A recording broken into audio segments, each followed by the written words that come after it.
So now we are recording the session. And again, this is sponsored by the Save Our Seas Foundation that sponsors a lot of work around the world, some really exciting, fascinating work in marine science research and education. So this is part of that program. And we are very fortunate to have Dr. Wallace Nichols, who goes by J, his middle initial. And J is a pretty well-known, renowned, best-selling author. He has been called Keeper of the Sea by GQ magazine. In that feature, he has been called a visionary by Outside magazine. Jay is an entrepreneurial scientist and movement maker, New York Times best-selling author, international speaker. He's presented all over the world, advised media, and has been a public figure for marine science. Jay is really changing the way the world engages with water and rethinking people's ways of how we interact with water. We spend time on water, in water, underwater.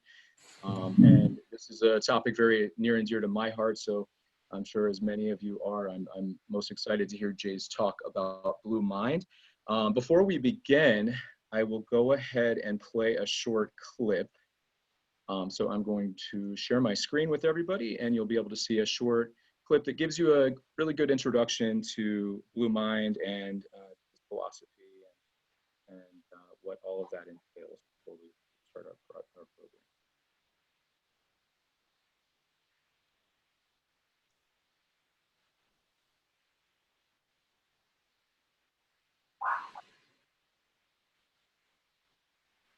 The best way to understand Blue Mind is to first understand Red Mind. We're anxious, we're stressed, and that takes its toll. You're going to break down, you're going to fall apart. Can everybody see my screen? Yeah, I can see it. Great. Yes. You're fine. Great. Let me just start that over. I didn't have the button indicating it. The best way to understand Blue Mind is to first understand Red Mind. We're anxious, we're stressed, and that takes its toll. You're going to break down, you're going to fall apart. That's where Blue Mind comes in. Water is really the basis of life. We are all made of mostly water. We all spent the first 9 months of our lives swimming around in this dark watery pool called our mother. You need water to survive, but you also need water to thrive. Getting us more towards a Blue Mind state is really important for our personal health, for the health of our families, of our communities, and even our country. We get so much from the waters of the world, and we have so much we can give back. And when that connection starts to flow, amazing things can happen. The best way to understand Blue Mind. All right. All right, thank you, everybody.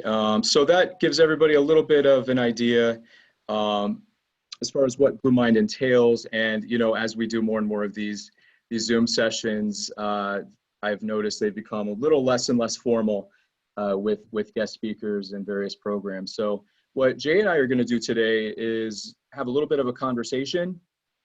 And what I would ask is if you have any questions for Jay, if you wouldn't mind sort of direct messaging those to me. The chat is turned off because that can get a little chaotic when we have a lot of people on these.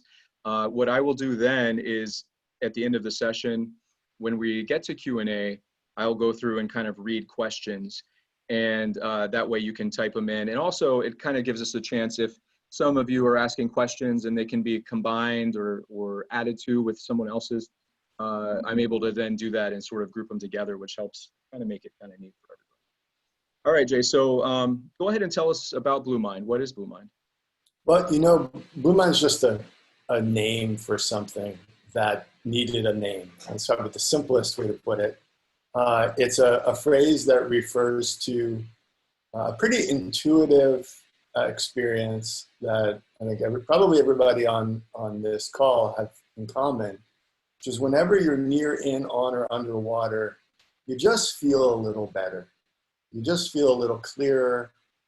Maybe your creativity goes up a bit. You calm down. You connect better with the people you're with, whether they're friends or family. You connect more with, you know, the feeling of oneness that we as scientists like to avoid that kind of talk, but it's real. It's a real physiological, emotional, neurochemical response to the water. And so Blue Mind is kind of nested in the broader field of eco-psychology or how you feel in nature. But there's something kind of special about water, and I think most people will agree, even if you consider yourself a mountain person, it's the water that you're often looking for when you get up in those hills. So Blue Mind really at the base of it is a name for something that needed a name. It's an intuitive idea. It turns out it's also an ancient idea. It's an idea that's been around for millennia.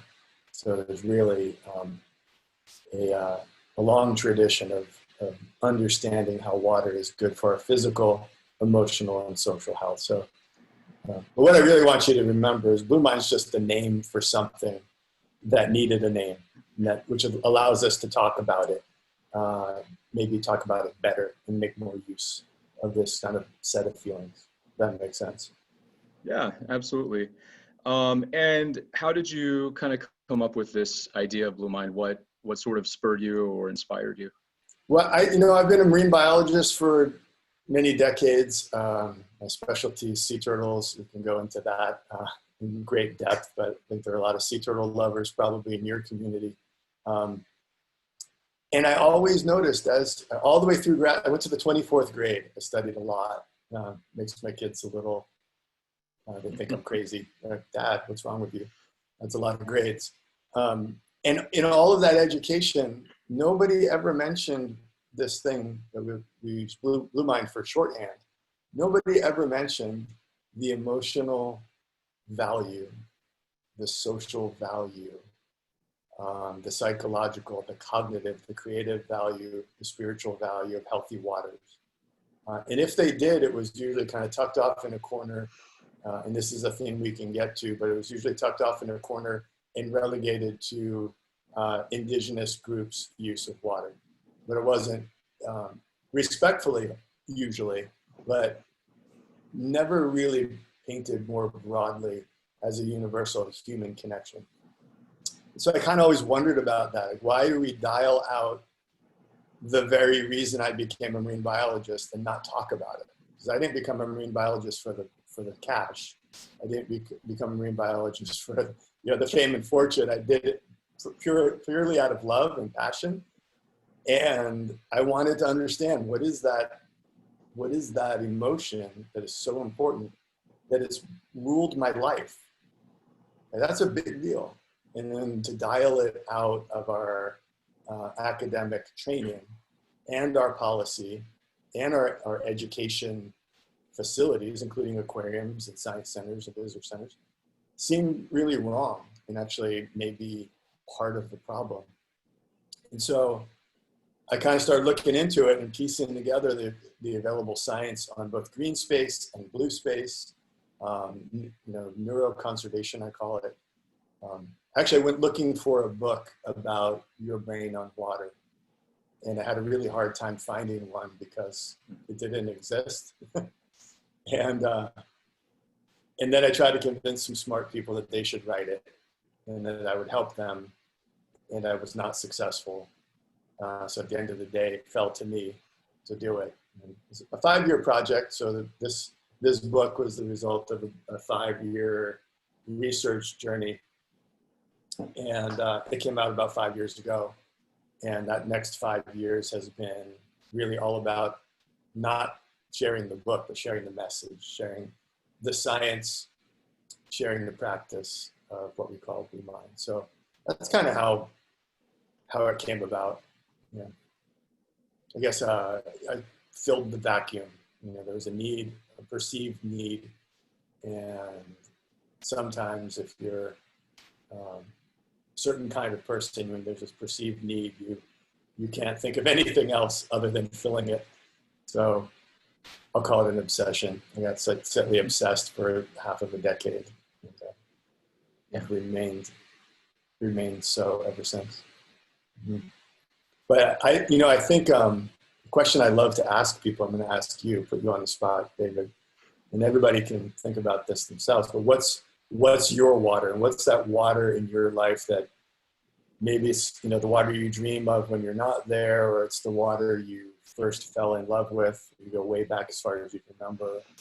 Or maybe it's the water that is your go-to medicine or therapy right now, given these stressful times. But I'll put it to you.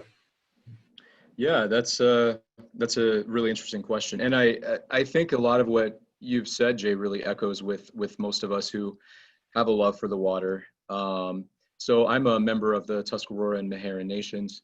I'm indigenous to North America, and I've always really had a closeness with water. That's why I went into the field and really focused a lot on marine science within my environmental science degree.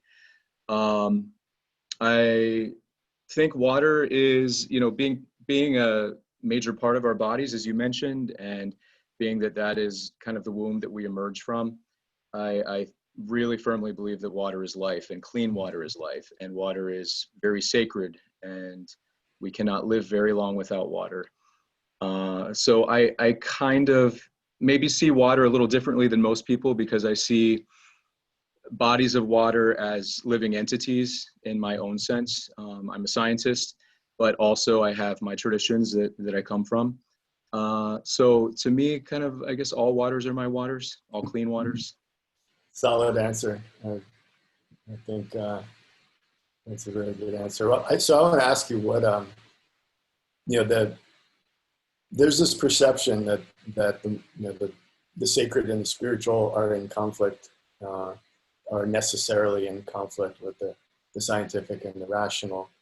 And I'm sure that does happen to be true on occasion, but I found more often than not, they're incredibly compatible ways of seeing the world. And as long as you're kind of open-minded and willing to learn, the sacred and the scientific are often the, you know, best friends or two sides of a coin.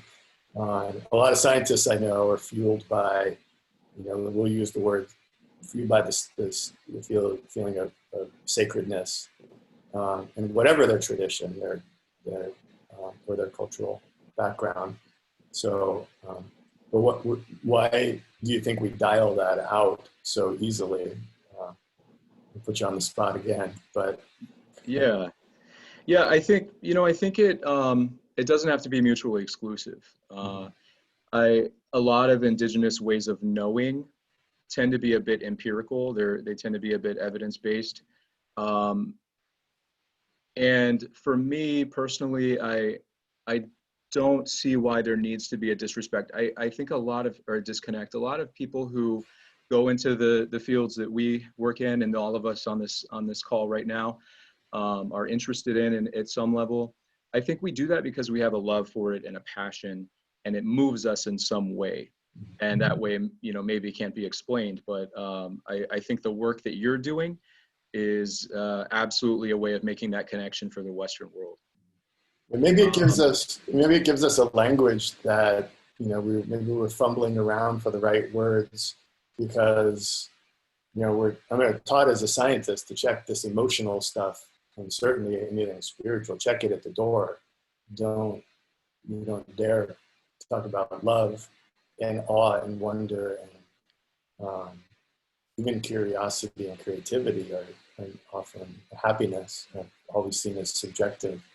You're told to leave that out, in favor of another approach. And I think bringing the language of neuropsychology into the room allows us to kind of talk about that stuff that used to be kind of taboo or off limits, maybe.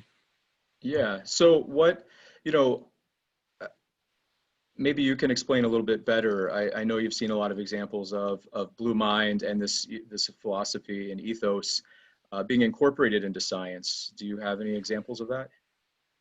Yeah, so there's been an explosion of clinical research on, well, we'll call Blue Mind research, using water in all of its forms. So you referenced, your water is all water. So let's just open it up beyond the oceans.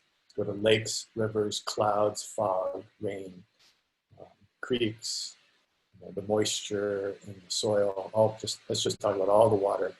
might be a swimming pool or a bathtub or a shower, and that's wild water that's temporarily restrained for our benefit. I call it domesticated water or domestic water.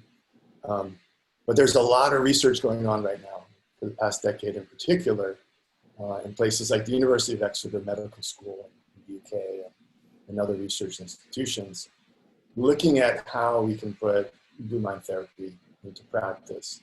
And some of the best examples I've seen, well, the best results come from individuals or groups that need it most. So I'm referring to first responders and veterans suffering from post-traumatic stress, at-risk youth and at-risk adults who are just dealing with extra anxiety and baggage and trauma of life, kids dealing with autism, families dealing with autism. In those groups, are anxiety disorders, eating disorders, we see the biggest gains. And so that research, if you're interested in the science, and I apologize in advance, you may lose the next week of your life. If you do what I'm about to suggest, go to Google Scholar and look up blue space or blue health and start reading. And you will be more than convinced. My book is 5 years old, so the research kind of tailed off at around 2014 in my book. There's just been much more that says exactly the same thing. So what does it say? It says that if you're experiencing red mind or gray mind, which is anxiety or burnout, and you get to the water, you're in on or under the water, you can reduce that anxiety. You can reduce cortisol levels and stress. You can avoid burnout. You can calm your body. It may help you sleep better. And all the research on sleep is pretty clear as far as what damage lack of sleep can do. But really, back to your question, some of the most compelling research and applications relate to the group, surf therapy, aquatic therapy, scuba therapy, kayak therapy, with groups who are carrying the heaviest loads of anxiety and trauma. And a lot of the research focuses on veterans and first responders. But I'll extend the invitation to anybody on the front line right now, health practitioners. This is a heavy time. Red mind is an order of magnitude, if not more, higher than it was 4 months ago. And it was already a problem. Anxiety was already a problem. Gray mind, burnout, and the sometimes tragic outcomes related to that is on the rise. So not to get all bummery here, but we're dealing with a lot of red mind and gray mind now, that in addition to what we were carrying going into 2020. And we need ways to help ourselves and to help those we love and to help our community members and serve those who serve us, the people who are out there every day and have been saving lives, rescuing people. And so that to me is the most exciting place. I find the most satisfaction in this work comes from helping people who really need it to find some relief and healing in their water. And again, everybody on this call is probably saying, yeah, whatever, I've known that my whole life. You're lucky. Congratulations. You're not in the majority. You're possibly in the minority.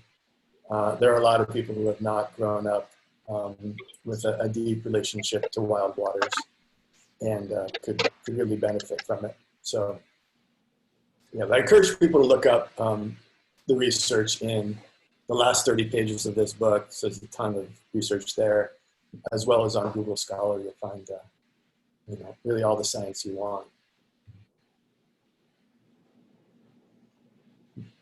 Great. So you mentioned a little bit people on the call having probably sharing a similar sentiment, but if people don't have access, to water, to lakes, rivers, oceans, what do you say to them? And even if maybe they have a fear of water, how does Blue Mind apply to them? Yeah, so the question of access and equity comes up a lot, and that's another one of my favorite areas of work. Um, this isn't just a story for the lucky few who can walk down to their lake or river, or maybe own a boat or even have a pool. Blue Mind is, in fact, accessible to all of us all the time. And usually, when people say, well, I don't have access to the stuff you're talking about, when we let the conversation ride for a little while, they realize that they do. It's just not a priority, and that's a very different conversation than I can't get to it. I haven't prioritized it as a very different problem to solve.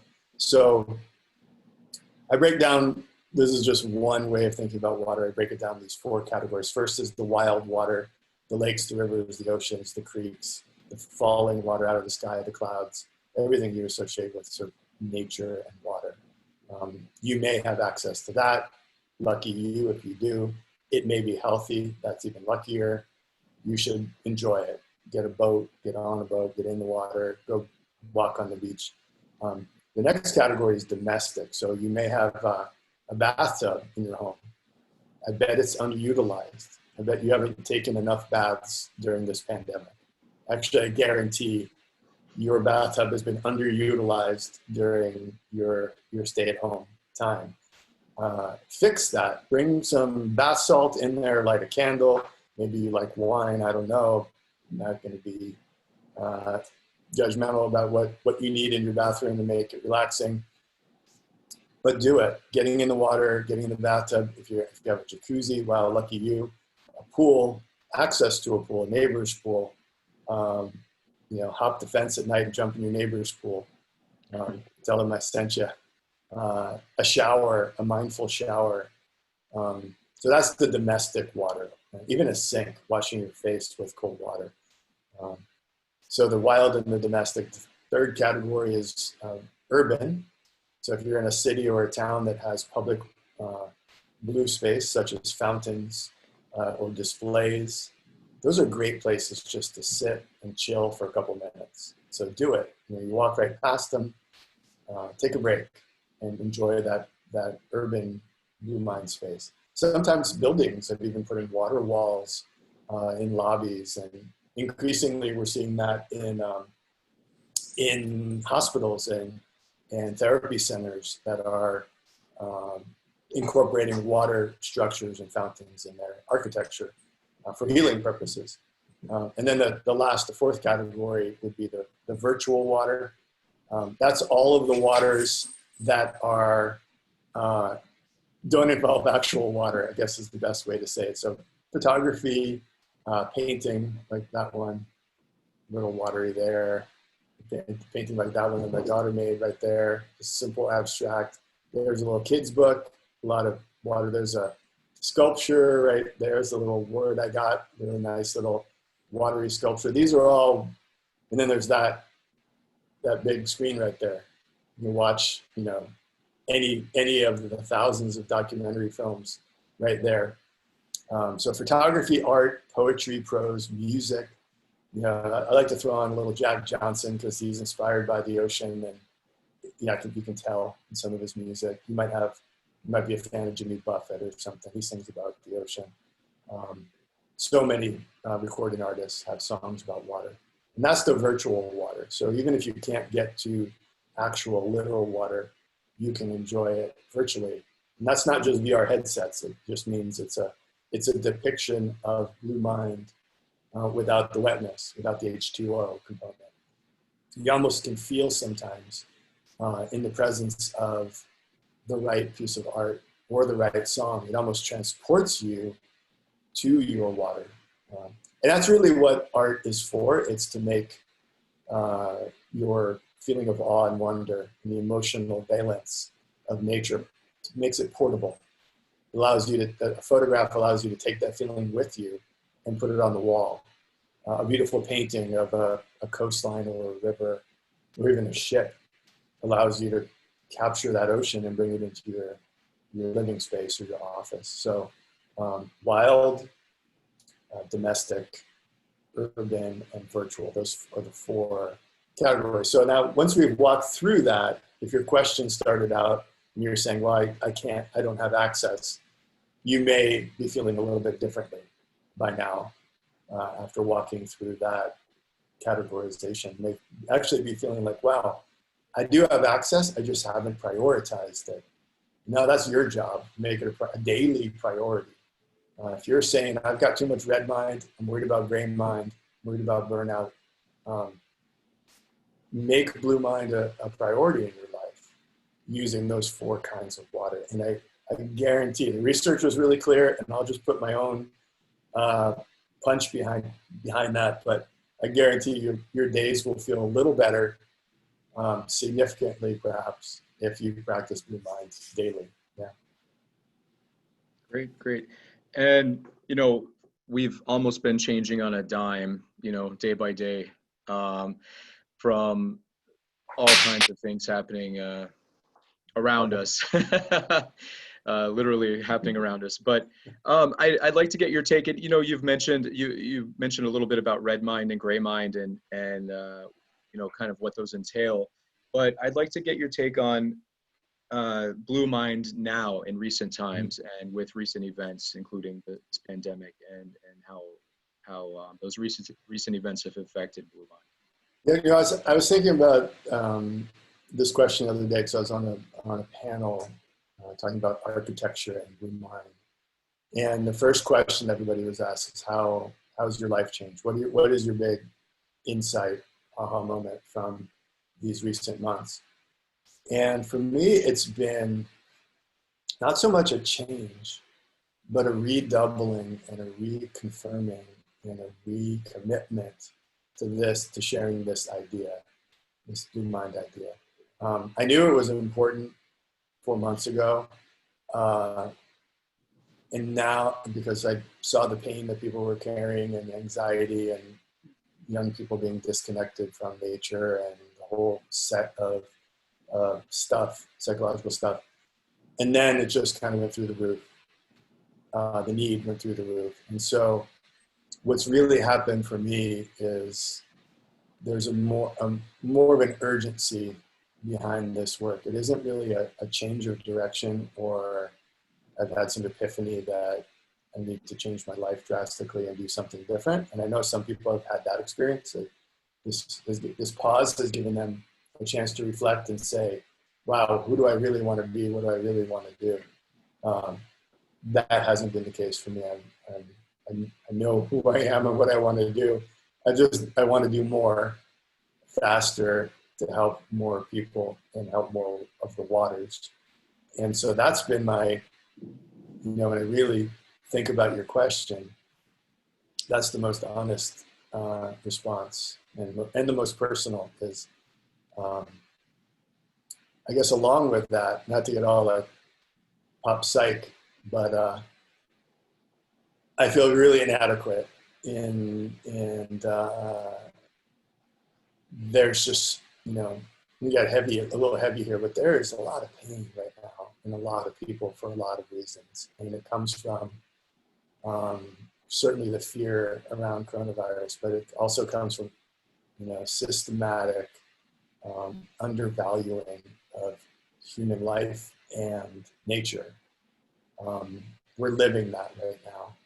And that brings a lot of anxiety and pain and confusion and uncertainty. A lot of red mind and gray mind. And we're not at our best in gray mind, and we're rarely at our best in red mind. Creativity goes out the window when you're in fight or flight response. You get strong, you get fast, you get forceful, you get a quick burst of power. We need red mind, but it's not sustainable. Yelling all the time doesn't work.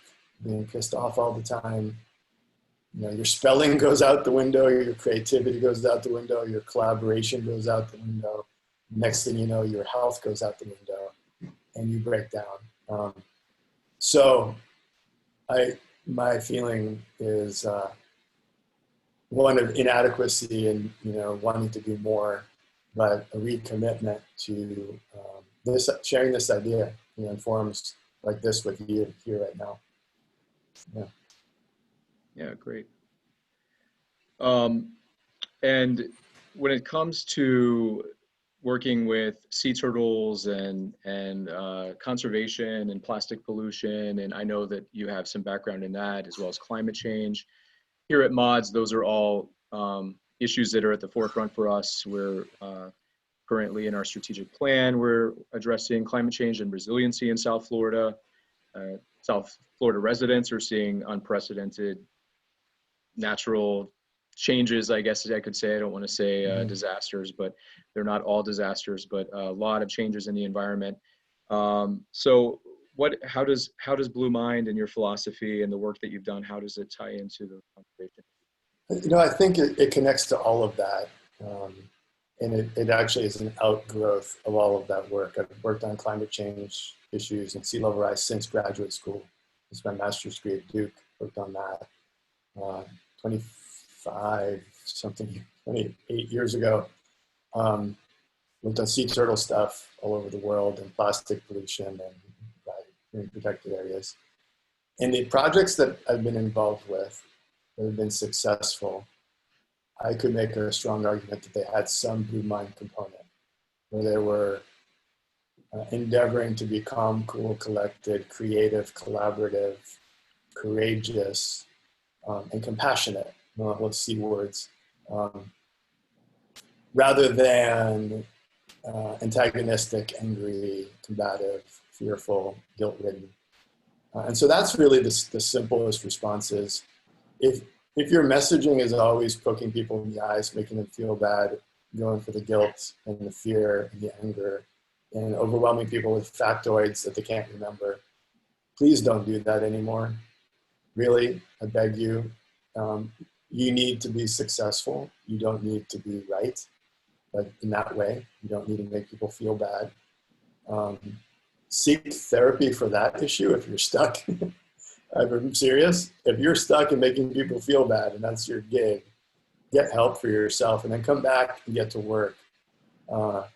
Building movement, building solutions, finding positive ways forward. Because our solutions are on the shelf right now for most of our problems. We're not fishing around looking for, answers to all of our problems. We've got most of them. So there's a behavior change component. There's a political will component, and building that is maybe a little slower. So I've always heard there's no time. We're out of time. I've heard that for 35 years. We don't have time to educate the kids. So when I was first told that, the kids that we didn't have time to educate, they're now 45. So when I was told we didn't have time, those kids are 45. They're not that much, well, a little younger than me. But they're, it goes by fast. So, you hear this urgency and the short timelines and the campaign mindset. Take a step back, take a breath, think about your work in terms of 10 years. I mean, with sea turtles in Mexico, we worked with the turtle hunters themselves to save the sea turtles, and over the past 30 years. And the black sea turtle, which was critically endangered, has been downlisted. It's on the rise. We've never seen more black turtles than right now in the ocean, on the beaches. And that's because we built a collaborative effort that was built in trust and respect and conversations. We were told you couldn't do that, it wouldn't work. And here we are. And so it's not rocket science, it's brain science. But it's not really that hard to kind of approach things from this Blue Mind perspective. Now, there are certainly times when Red Mind is appropriate to roll up your sleeves and maybe put your hand in a fist and get ready to defend. That's not all the time. It's not even most of the time. And that's not your best mode as far as decade-long problem solving. And so I say that's probably the lesson that I would take from the Blue Mind work and apply to those other areas that you guys are all working on, that I've been working on. Just stick to it. Take care of yourself. So this idea that emotional health is the basis of sustainability. If you're not emotionally healthy, you will burn out. If you're not emotionally healthy, you will not build collaborative teams. You will not build creative, compassionate, collaborative teams if you're not emotionally healthy. You'll get sick, guaranteed.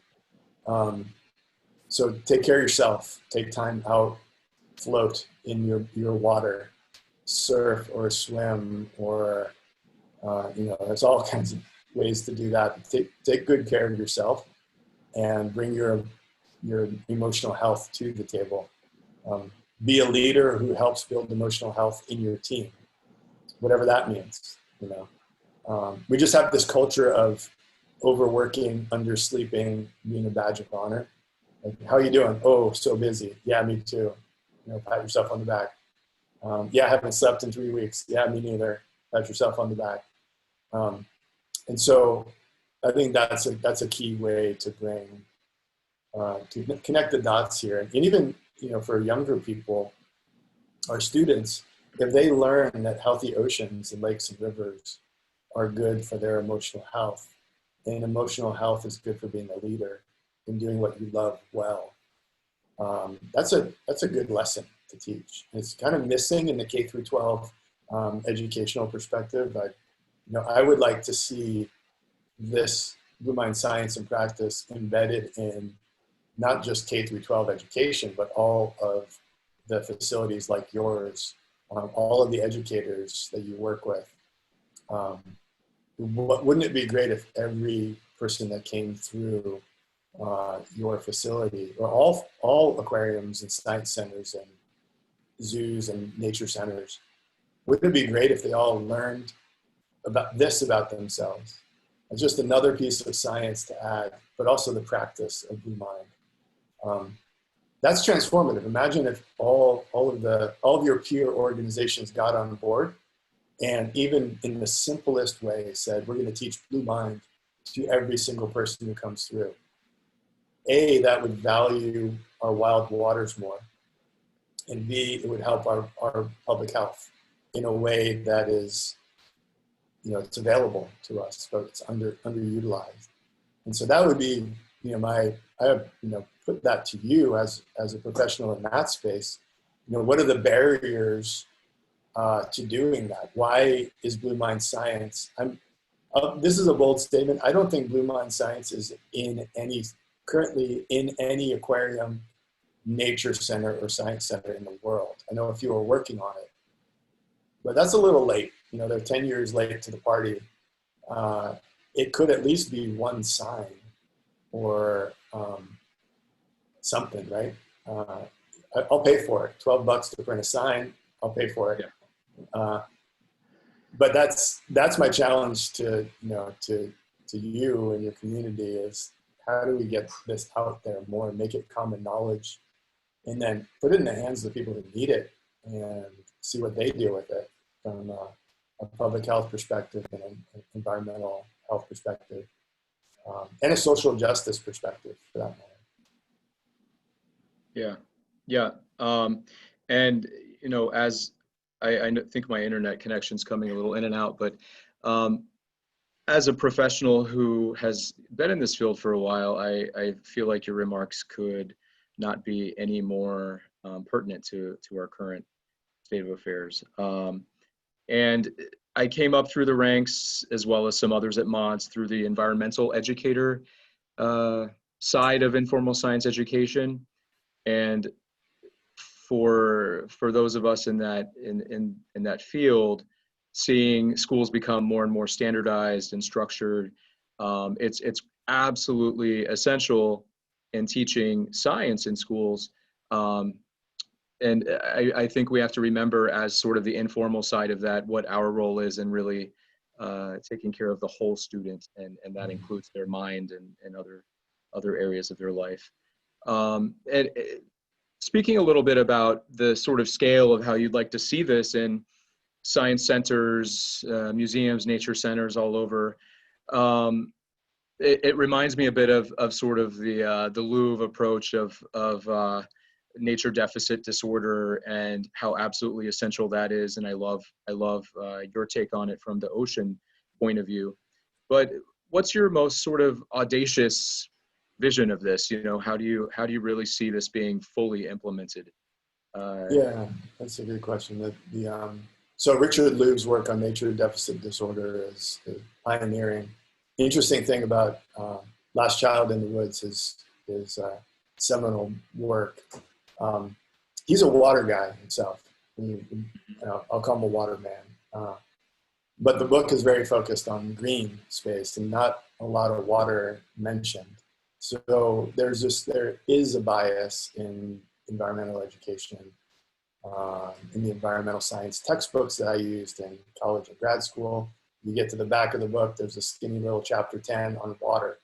Not just oceans, all water gets like less than a tenth of the play. That's changed, obviously. But somehow we undervalued water, not just ecologically, not just economically, but emotionally. And when we undervalue anyone or anything, bad things happen, and that's happened. So Richard Lou's work on nature deficit disorder kind of kicked the door open on that. The trouble with a phrase like nature deficit disorder is it has two negatives following the word nature. And to me, just from a communications perspective, that's a no-no. That's a no-no, two no's. There's another phrase that gets thrown around a lot. It's no blue, no green, no water, no life. Dr. Sylvia Earle, I have an immense amount of respect and admiration for, but I really dislike that phrase because that's 4 negative words in one sentence. It's a new record, 4 out of 8. So yes, blue, yes, green, yes, water, yes, life. And blue mind is what you want, not what you don't want. So in both environmental work and emotional health work, in those two realms, practitioners, scientists, NGOs, there's always been this focus on disorder. What's wrong? What's the problem? And then this urgency to attack the problem with campaigning, with new rhetoric, with new language. So it's heavily negative. Psychology 101 tells you that doesn't work for attracting people to a movement. You're going to attract a group of people who like bad news. And if you've ever hung out with a group of people who all like bad news, it's not fun for very long, but it's terrible. So there has to be something positive, audacious, visionary, goal-oriented, solution-oriented, creative. The word yes needs to show up. You can't just talk about disorders and deficits and say no all the time. Just, look into the research. You don't have to believe me. The research is clear. It just doesn't work. So if our goal is to not solve problems, then let's just stick with that. But I don't think that's our goal. I think our goal is to solve problems and move on to the next one. So your question about the audacious vision for this, I'd like Blue Mind to be understood by everyone. And by everyone, I mean 8 billion people need to understand their Blue Mind. Not my book, not all the deep literature. They need to understand their Blue Mind. It means somebody needs to help them learn about it in school, a parent, a guide, a counselor, a coach, an elder needs to explain Blue Mind to them in some form as they're coming up. They need to understand it. They need to have access to it. So the gate needs to be open to everybody. And so if it's a perceptual barrier, let's knock those down. If it is a pollution barrier, let's fix that. If it's a physical barrier, a wall, a gate, a fence, let's build doors through. And so that access, so understanding access, and then practice, the third part. Then practice it regularly. Add it to your schedule, add it to your regime, add it to the way you live with your friends and family. Whether it's a daily part of your routine to go and spend time with your water, or weekly, prioritize it when you have vacation time, if we ever have vacations again. And take those you love with you. Take your neighbors who need it. Take the people in your life that you think might be on the verge of burnout and say, hey, I'm going for a swim and you're coming with me. I got your goggles in my hand. You don't need to bring anything. I have a knife. We can cut your pants into shorts right now, right here. And then do it. And that's it. So understanding, access, and practice of Blue Mind for everyone. That's the audacious part, the everyone. If I said for 1% of humanity, well, sure, easy. But for everyone, that's a big project. If there ever was one, that's a lot of people. But that's really our mantra. It's like over and over we say that, and we that's, I mentioned at the beginning, I felt inadequate and overwhelmed by the need. That's where that comes from. If we're trying to reach everybody with this idea, that's a lot of people. But that's why we're doing conversations like this, and hoping that institutions like yours will say, that dude's right, let's teach Blue Mind to every kid and adult that comes through our doors, goes to our website. In addition to all the other cool stuff we're already teaching, it's not an either or, it's a yes and. And I think it can be done with a modest budget per unit, so per institution. It's not like, oh, we don't have the budget or time. Yeah, you do. And you can make a sign for $12 and put it on the wall. If I need to come by and pick the spot on the wall, I'd be happy to. So I've even done that. We went to the Frost Science Museum and walked all the way through. I was like, okay, there, and there. You could spend a few bucks, really, like less than $25, and turn that sign into a Blue Mind message by adding 3 words. Put a logo or a sticker right there. Put a spot on the floor and prompt people to stand there and think about how that water makes them feel. So there are lots of cool things we can do. Yeah. Is that audacious enough? I don't know. I can be more audacious than that. That's great. That's great. And then to kind of scale it back a little bit, as we're getting close to sort of wrapping this up, could you tell us a little bit about how you incorporate Blue Mind into your own personal life? Yeah, that's been part of my life from the beginning. I think back to the origins of this thinking, and as a kid, I stuttered badly. You may not be able to detect it because I'm good at disguising. I stuttered very badly. I was kind of an introvert, was adopted. And so there was a lot of time on land that I preferred not to be conversing with my fellow humans. So when I got in the water, especially underwater, nobody ever asked me a question. So it was quiet, it was peaceful. I was at ease, I felt better, I felt whole. And so I had that recognition from an early age. And then I've just kind of always remembered that if I'm feeling overwhelmed, or like I want to think more clearly, or be more creative, or connect more deeply with someone, we go to the water. So now I have an 18-year-old daughter and 15-year-old daughter. They've just gone through, like a lot of kids, every kid maybe a weird semester. We're lucky we can walk to the edge of the water, walk to the beach. So we've been more conscious of that, the privilege of being able to go to the water regularly, but also the practice, not taking it for granted, and making sure when you're starting to go a little nutty because each other, because school is online and life is online and groceries are online and Netflix and whatever, just log out and go outside and go hang out in the water. But for me personally, it's, even though I wrote this book about it and I'm talking about it here, I need to be reminded a lot. I forget. I tend to work more than I play.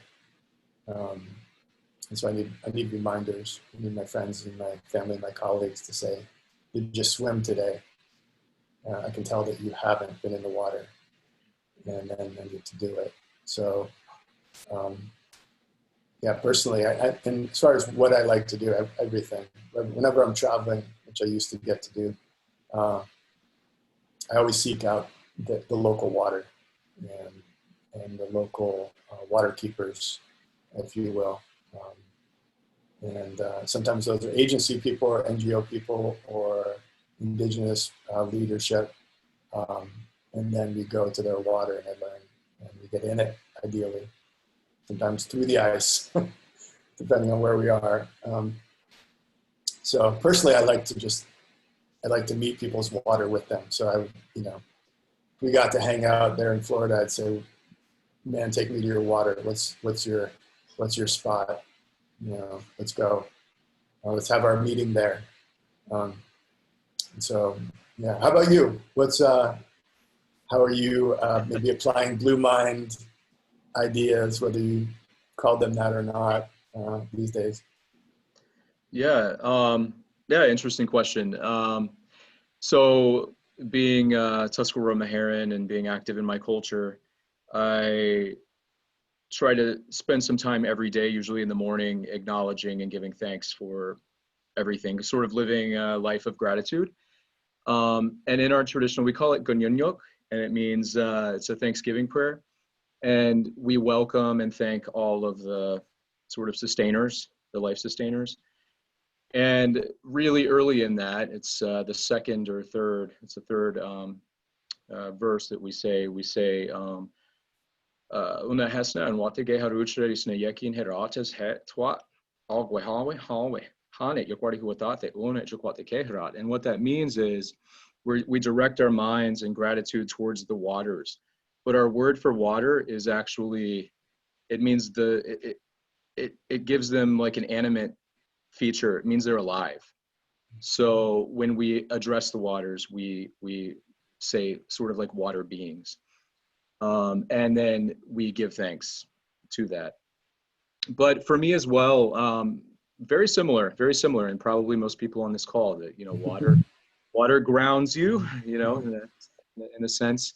And also as an educator, I've taken kids out snorkeling on trips, sea camps, things like that. And you just see, no matter how panicked or afraid they are to get in that water, once they're in the water, they just completely calm down. And that's sort of the magic of what you're bringing to us here. Yeah, absolutely. That's such a great moment when you see someone go from fearful to maybe less fearful, at least, not completely fearless, but fearful to admiring of their water. And then when you have that realization that you just help them open the door into a lifetime of pretty amazing experiences that may have stayed closed if they hadn't met you. And it could be a simple, swim class, or, here's how you float in water so that you're safe. But when you actually feel that door just opened and 71% of the planet is now available, rather than 71% of the planet is really scary, through acquiring that skill set, it's a pretty phenomenal thing. Yeah. So keep doing that. Sure. Well, that's great. That's great. Yeah. Thanks, Jay. And are you okay if I open it up for questions now, or did you have? Oh yeah, heck yeah. Fantastic. I think our participants might be having some technical issues with the chat. I might have to go to settings and make some updates. But anybody on right now who has a question they'd like to ask or add to the conversation, please raise your hand, or if it's easier, just for a reaction, hit one of the reaction emojis, and I can then unmute you. All right, yes, Lynn. Yeah, that's a good way to do it. There we go, Lynn. Hi. Go ahead, Lynn. Do you want me to put my video on so you can see me? That would be great. Yeah, that'd be great, Lynn. Love to see you. It's not. Oh, there I am. Okay. First of all, Jay, I think your message is excellent, and you actually verbalize what I've never been able to verbalize before. Oh, good. That's really good. That's the goal right there. Thank you. I'm glad that and I find swimming, I swim a half a mile 3 to 5 times a week. Oh, you do. I find swimming, it's so good, not only from a psychological perspective, but also physical. It gets out the anger. I mean, you can hit the water as much as you want to hit the water and bang the water as much as you want. You're not hurting anything. You can yell too underwater. It's really That's, good. that's right. I also find I get my most creative ideas by going swimming. But I just had a suggestion. And is it possible for the museums, I'm talking about science museums, aquariums, to partner up with the Ys, JCCs, to set up kind of a program for Blue Mind, and maybe make adult swimming lessons, not something, most adults, if they don't know how to swim, they're embarrassed to go get adult swimming lessons. Their time is over. They're embarrassed about it. But to open it up and say what a difference, not only from an emotional perspective, but psychological perspective, in all ways, it helps so much. Matter of fact, I had asthma, which I no longer have because I breathe now more deeply on a regular basis from the swimming. Yeah, that's a great idea. I'm all for, I think my optimism in these conversations comes from hearing from people like you, Lynn, and this potential to connect the dots between, let's just say, swimming and ocean conservation. Like if you start swimming in the ocean or a lake or a river, you're just naturally going to care about what's floating around in there or the quality. So, you know, just the recreational side and the emotional side, and then the empathy and compassion, and then the environmental piece, it's kind of untapped. You know, the swimming world doesn't hang out so much with the ocean conservation world, and they really should. And I think it would be a huge acceleration for both, in fact. So I'm all for it, any of those kinds of partnerships. There's we do an annual Blue Mind Summit, and a man named Attis, Attis, Clopton came and spoke. Traveled out to California from Brooklyn, so the meeting was here that year. But look up Attis Clopton, black guy from Brooklyn, a drummer in his band there. A fear of water you would not, well, you might know people who have that kind of fear. But the video is in the New York Times, is him overcoming his fear of water with his swim coach. And I don't want to give away I'm going to give away the ending. He jumps in the ocean at the end. It's just so beautiful with his bandmates.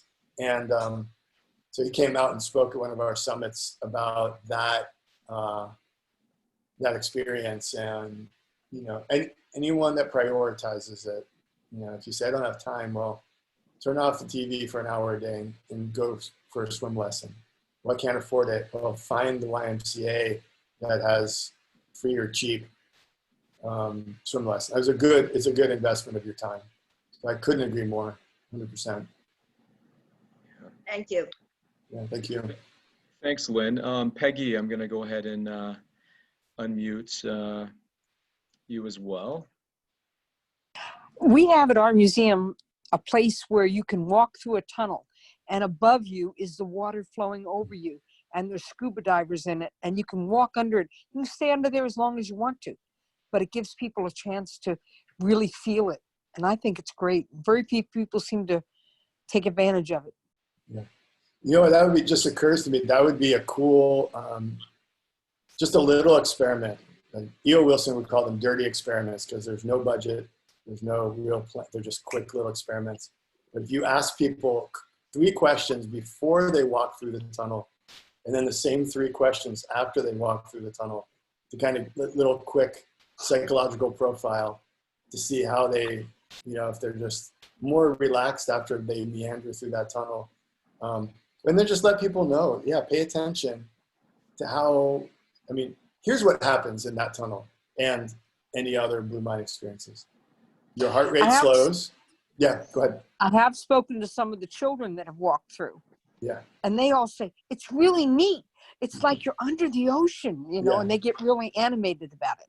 Yeah, and it's awe and wonder, and for adults it might be calm. And you know, physiologically, when you feel like you're going underwater, your heart rate slows, your breathing rate slows, your skin temperature cools, your cortisol level drops, meaning inflammation decreases, meaning healing is accelerated. There's all these cool things that happen, and you thought it was just an aquatic tunnel, but it's, a therapy tunnel. And we could call that out better in our, abundance of signage, in our aquariums and museums. We don't call it out. So that's maybe like on the to-do list before things you kind of go back to quote unquote normal. Put up a few little Blue Mind signs and prompts or questions and just see how it goes. And if it's a total disaster, which I don't think it will be, just peel them off, take them down, and send them to me, and I'll take the heat. Yeah. Yeah, I love that, Peggy. That's a great suggestion, and I definitely will bring that to the right people and ask. I love it. Brady, did you have a question? We can't hear you, Brady. Still muted. You're unmuted on this end.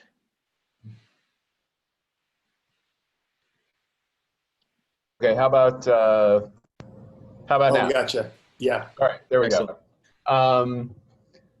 One thing that's, I try to spend a lot of time in water, and swimming, as Lynn was talking about, is my favorite way of exercising too. And one of my favorite things about it is that when you're in water, you're kind of weightless and stuff. And I missed maybe the first few minutes of this. I'm not sure if it was covered or not, but like the physiology of being weightless and the therapeutic benefits of the Blue Mind theory.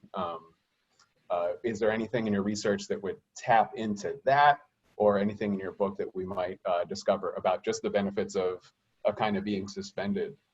Yeah, that's a really great question. So this idea of floating in the water, whether you're swimming or you got a little noodle or maybe a proper float tank, those are popular in some places, or in your bathtub.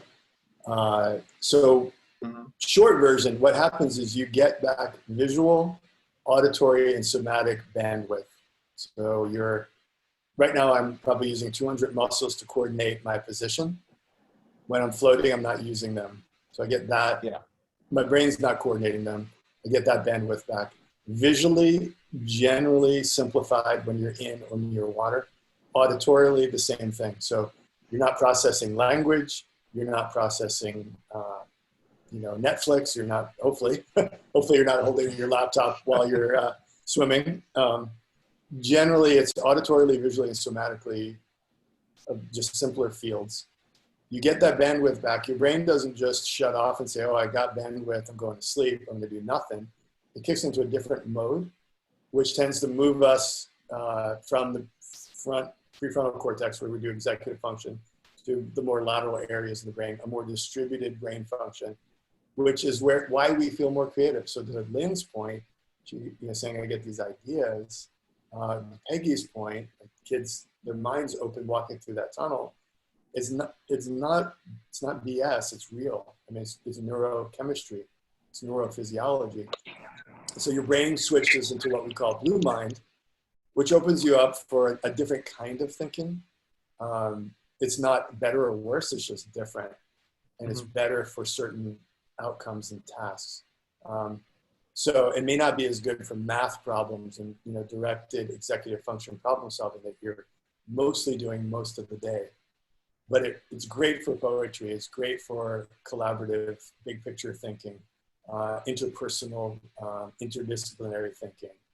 The great late neurologist Oliver Sacks said he got his best ideas in the water while swimming.